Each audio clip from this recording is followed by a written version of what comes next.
welcome back to Friday Reads, where we can help you find your next read. I'm Jill. And I'm Julie, and Jill and I are in our gardening hats and gardening gloves, because today we're featuring books with gardens and gardeners from the fiction collection. So Jill, kick us off. My first one is The Rules for Visiting, a beautifully observed and funny novel by May Attaway, a university gardener who sets up on an odyssey to reconnect with 4 old friends over the course of a year.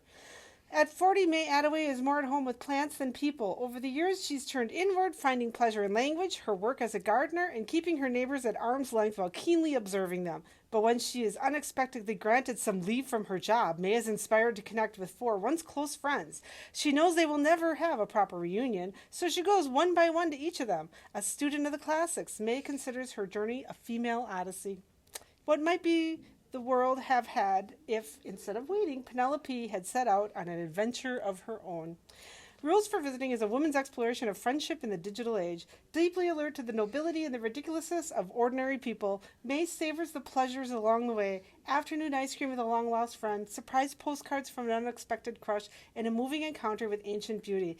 Though she gets a taste of viral online fame, May chooses to bypass her friends' perfectly cultivated online lives and instead meet them in their messy analog ones. See what people are like for real. Oh boy.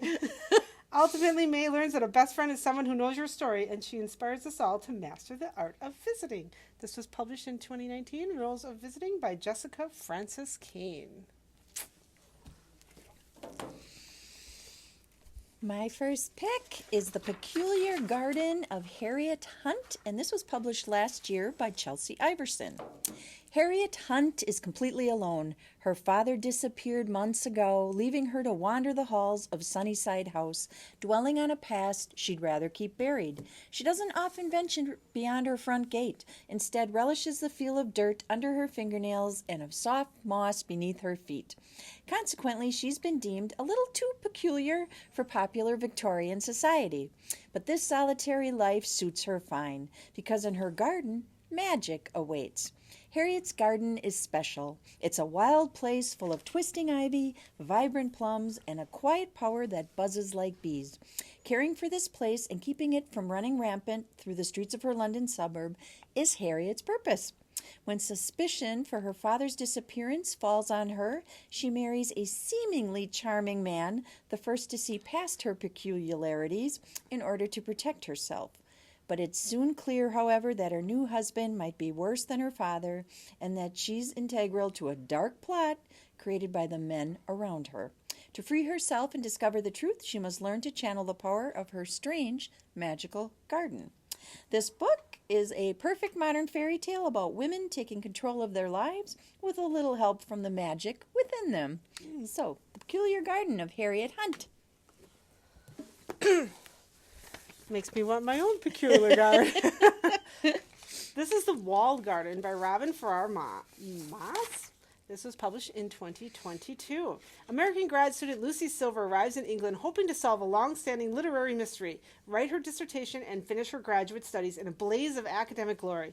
But as Lucy starts to piece together the correspondence between her late grandmother and Lucy Blackspear, the famous poet and garden writer who's subject of Lucy's dissertation, she discovers puzzling coded references in the letters. And when an elderly English aristocrat with a secret connection to Elizabeth offers Lucy access to a neglected walled garden on his estate, the mystery deepens. As spring turns to summer in Bolton Lacey, Lucy finds herself fighting the Blackspear Garden's director's attempt to deny her access to vital documents in the archives, and trying not to fall in love with an attractive Scottish contractor. In the midst of this turmoil, she stumbles upon an illicit plot to turn the historic gardens into a theme park, and becomes determined to stop it. As she races against time to save the gardens, Lucy's search for the truth about Elizabeth's life leads her to a French convent where she uncovers explosive evidence that will change her life and the lives of everyone around her, ultimately revealing a home and an inheritance more incredible than anything she could have ever imagined. But what happens to the garden is what I want to know. My second pick is The Forbidden Garden by Ellen Herrick. This was published back in 2017, and this book was billed as perfect for fans of Kate Morton. Excuse me. Comes a lush, imaginative novel that takes readers into the heart of a mysterious English country garden waiting to spring to life. Every garden is a story waiting to be told.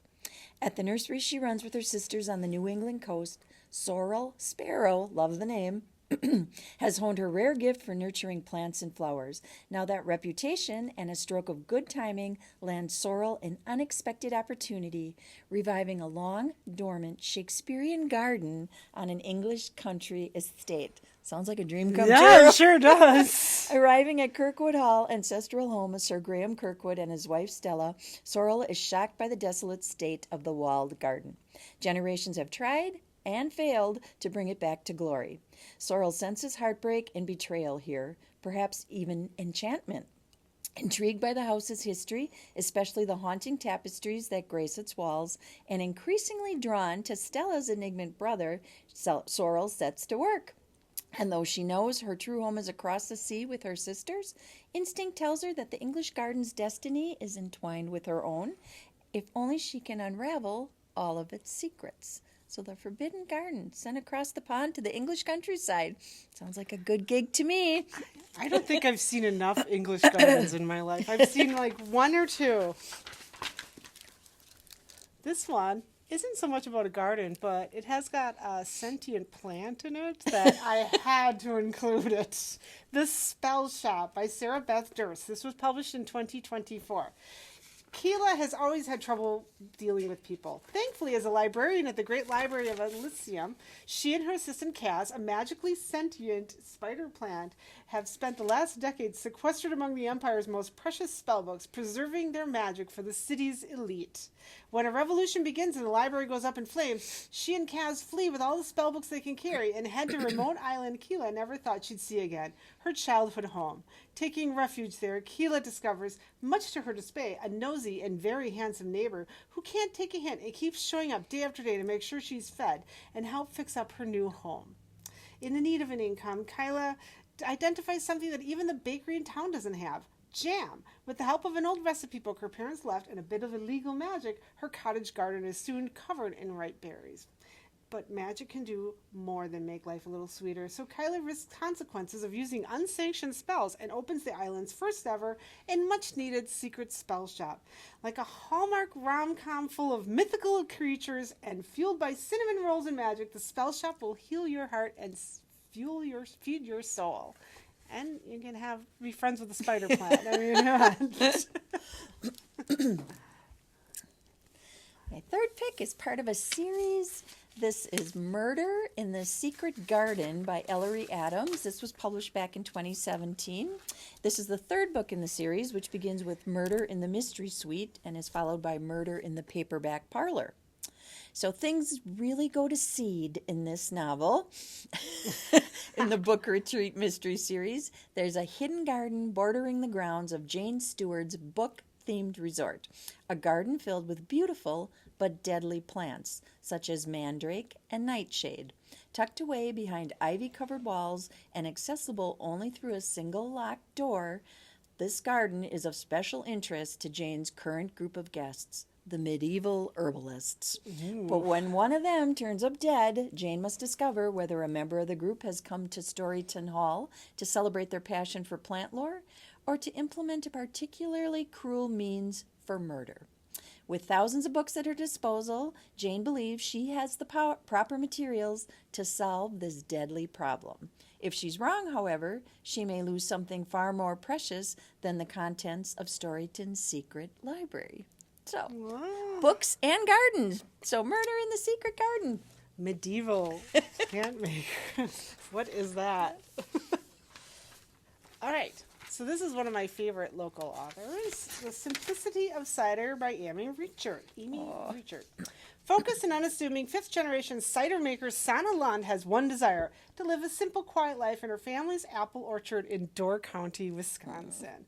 Although her business is struggling, Sana remains fiercely devoted to the orchard, despite her brother's attempts to convince their aging father to sell the land. Single dad Isaac Banks has spent years trying to shield his son Sebastian from his troubled mother. Fleeing heartbreak at home, Isaac packed up their lives, and the two headed out on an adventure, driving across the country. Chance or fate led them straight to Santa's orchard.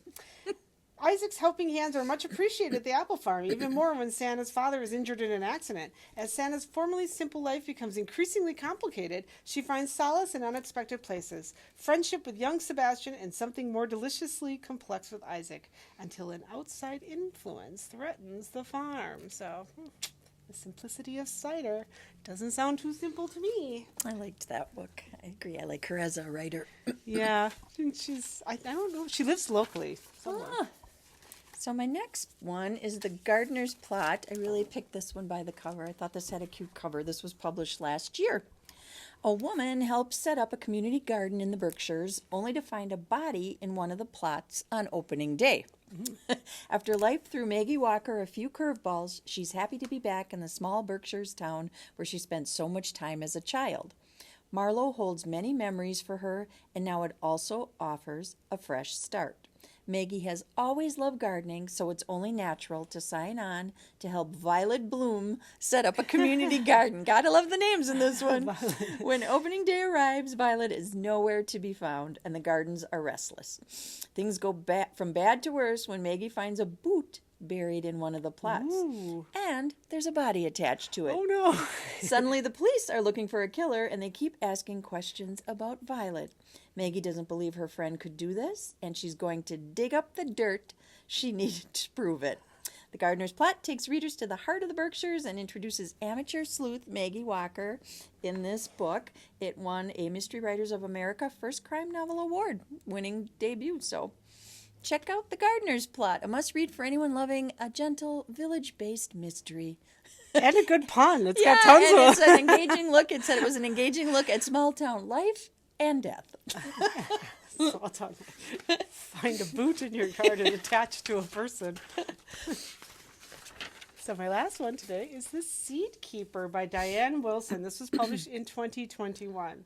Rosalie Ironwing has grown up in the woods with her father, Ray, a former science teacher who tells her stories of plants, of the stars, of the origins of the Dakota people, until one morning Ray doesn't return from checking his traps.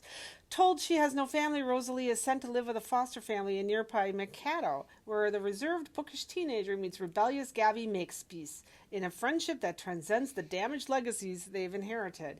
On a winter's day many years later, Rosalie returns to her childhood home. A widow and mother, she has spent the previous 2 decades on her white husband's farm, finding solace in her garden even as the farm is threatened first by drought and then by a predatory chemical company. Now grieving, Rosalie begins to confront the past on a search for family, identity, and a community where she can finally belong. In the process, she learns what it means to be descended from women with souls of iron, women who have protected their families, their traditions, and the precious cache of seeds through generations of hardship and loss, through war and insidious trauma and boarding schools. Weaving together the voices of 4 indelible women, The Seed Keeper is a beautifully told story of reawakening, remembering our original relationship to the seeds, and through them to our ancestors. The Seed Keeper. It's been on my to-be-read list for a while. Mine too.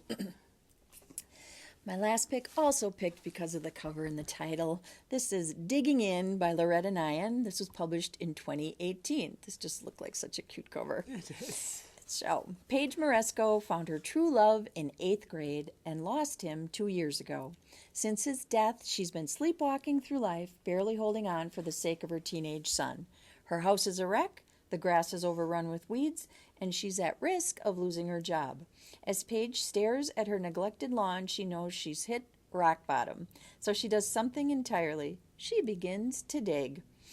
As the hole gets bigger, Paige decides to turn her entire yard into a vegetable garden. Mm-hmm. The neighbors in her tightly gated community are more than a little alarmed. Paige knows nothing about gardening, and she's boldly flouting neighborhood association bylaws. But with the help of new friends, a charming local cop, and the transformative power of the soil around her, Paige starts to see potential in the chaos of her life.